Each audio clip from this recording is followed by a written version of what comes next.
Welcome back. Bulletin का आगाज करेंगे। सबसे पहले आपको बताएं, पंजाब असेंबली में हंगामा आरआई पर स्पीकर मलिक अहमद खान शदीद बरहम। कहते हैं असेंबली का डेकोरम कायम रखना इनकी जिम्मेदारी है। अपोजिशन को एहतजाज का हक है लेकिन बदतमीजी का नहीं। ये कोई जलसा नहीं है और ना ही कोई कंटेनर है। ऐवान में नाजेबा जबान के इस्तेमाल की हरगिज इजाजत नहीं। बेहुदा नारे और खातन पर जमले कसना शर्मनाक है।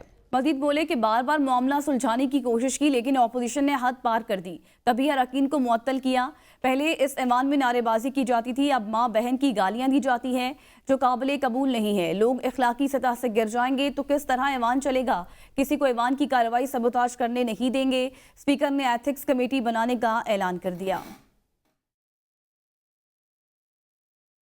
वहां पर लोगों को ये इजाजत दे दी जाए कि वो लोगों को गंदी नंगी गालियां दें, लोगों के वालिदैन के नाम ले लेकर उनके ऊपर नारेबाजी करके कस कर बेहुदा नारे कसे। क्या ये इजाज़त दे दी जाए कि पूरी पार्लियामेंट को, पूरी असेंबली की प्रोसीडिंग को होस्टेज कर लें और वहाँ पर किसी एक वहाँ पर आप कोई और आवाज़ ही ना सुन सकें सिवाय उन बेहुदा नारों के। ये कोई जलसा नहीं है, ये कोई कंटेनर नहीं है।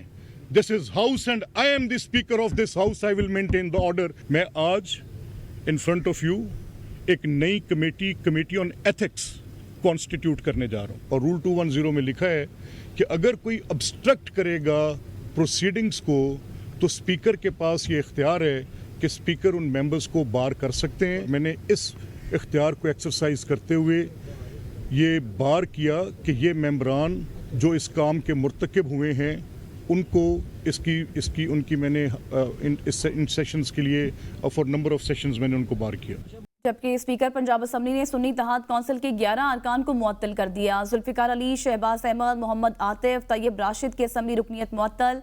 इम्तियाज महमूद, हाफिज फरत अब्बास, एजाज शफी, राना औरंगजेब की असेंबली रुकनियत भी मुअत्तल कर दी गई। शुएब अमीर, उसामा असगर गुजर और असद अब्बास शामिल। स्पीकर पंजाब असेंबली ने कहा, सुन्नी इत्तेहाद कौंसिल के मुअत्तल अरकान असेंबली ने हुकूमती अरकान के खिलाफ नाजेबा जुबान इस्तेमाल की।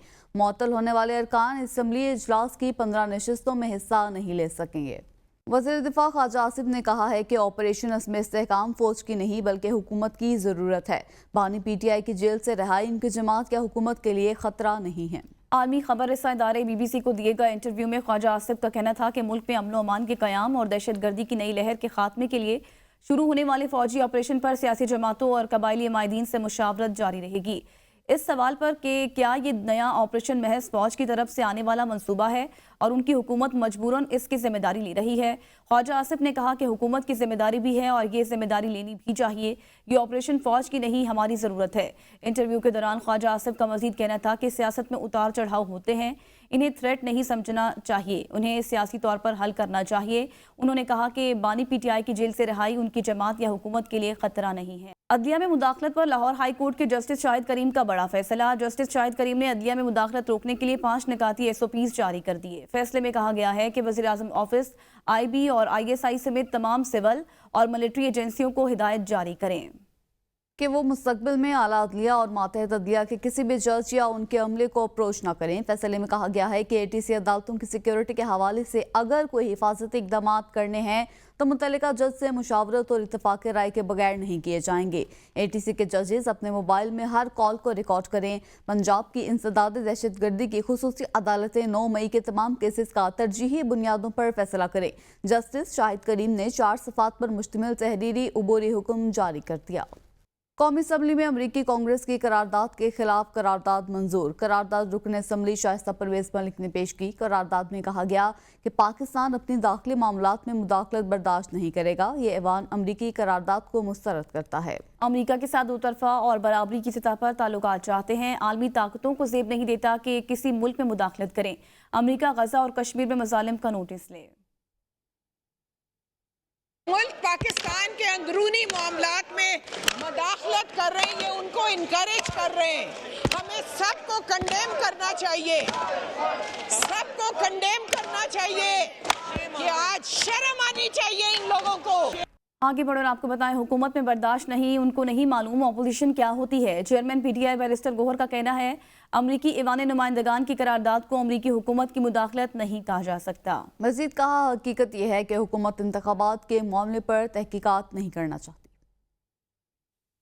امریکہ نے ہاؤس آف ریپریزنٹیٹیو کے 368 ممبران یہ کہہ رہے ہیں کیوں نہ ہو ان کی انویسٹیگیشن انکوائری جو کہ آلریڈی ہو رہی ہے، اور یہی ہم کہہ رہے تھے کہ یہ انکوائری ہوگی تو الیکشن کمیشن ہی نے کرنا ہے. الیکشن کمیشن کے سارے پٹیشنر پڑے ہیں اور اسی سے تو آپ انکوائری نہیں کروانا چاہتے.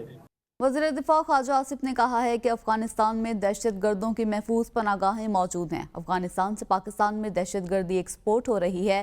پاکستان کو عوام کی حفاظت کے لیے جوابی کارروائی کا حق حاصل ہے. افغانستان کے معاملے پر سیاست نہ کی جائے تو بہتر ہے. افغانستان سے جناب ڈپٹی اسپیکر، افغانستان سے ہماری سرزمین پہ دہشت گردی ایکسپورٹ ہو رہی ہے. اپنی عوام کی حفاظت کے لیے، کے پی کی عوام کی حفاظت کے لیے، بلوچستان کی عوام کی حفاظت کے لیے، باقی پاکستان کی عوام کی حفاظت کے لیے ہمیں یہ حق پہنچتا ہے. خبر دیں آپ کو، ضلع سانگڑ کے علاقے کھپروں میں سابق تعلقہ ناظم حاجی خدا بخش درس کی گاڑی پر گھات لگا کر حملہ. ملزموں کی فائرنگ سے حاجی خدا بخش درس اور ان کا گارڈ جاں بحق ہو گئے. پولیس کے مطابق فائرنگ کا واقعہ درینہ دشنی پر پیش آیا ہے. خبر دے رہے ہیں آپ کو سانگڑ سے، جہاں یہ افسوسناک واقعہ پیش آیا ہے جس کے مطابق باقاعدہ طور پر حملہ کیا گیا. ضلع سانگڑ کے علاقے کھپروں میں سابقہ تعلقہ ناظم حاجی خدا بخش درس کی گاڑی پر گھات لگا کر حملہ کیا گیا. ملزموں کی فائرنگ سے حاجی خدا بخش درس اور ان کا گارڈ جاں بحق ہو گئے. پولیس کے مطابق فائرنگ کا واقعہ درینہ دشنمی پر پیش آیا ہے. فائرنگ کے نتیجے میں حاجی خدا بخش درس گارڈ سمیت جاں بحق. سانگڑ کے علاقے کھپروں میں سابق ناظم حاجی خدا بخش درس کی گاڑی پر حملہ ہوا ہے. میاں والی میں 3 روز قبل ٹریکٹر سمیت اغوا ہونے والے ڈرائیور کی تشدد زدہ لاش تھل کینال سے برآمد. مقتول ضیاء اللہ 3 روز قبل اپنے ٹریکٹر ٹرالی پر اینٹیں لے کر کندیاں آ رہا تھا کہ غائب ہو گیا اور ٹرالی کو ویرانے میں پایا گیا تھا، جبکہ ڈرائیور ضیاء اللہ ٹریکٹر سمیت غائب تھا. جس کے اغوا کا مقدمہ تھانہ کندیا میں درج ہے. ریسکیو 1122 نے لاش کو نہر سے نکال کر پوسٹ مارٹم کے لیے DHQ میاں والی منتقل کر دیا. پولیس نے مغوی کے لاش ملنے کے بعد مزید کارروائی بھی شروع کر دی ہے. ٹنڈو محمد خان میں نہر میں شگاف پڑ گیا. شہریوں کا کہنا ہے کہ اطلاع دینے کے بعد بھی محکمہ انہار کا عملہ نہیں پہنچ سکا. اگر انتظامیہ نے شگاف نہیں روکا تو پانی گھروں میں داخل ہو جائے گا. ٹنڈو محمد خان میں نہر میں شگاف پڑ چکا ہے. شگاف پڑنے سے علاقہ تالاب کے مناظر پیش کرنے لگا ہے. اطلاع ملنے کے بعد بھی محکمہ انہار کا عملہ نہیں پہنچ سکا. شگاف پر نہ کرنے کے باعث پانی گھروں میں داخل ہونے کا خدشہ بھی ہے. نہر میں شگاف پڑنے سے علاقہ تالاب کے مناظر پیش کرنے لگا.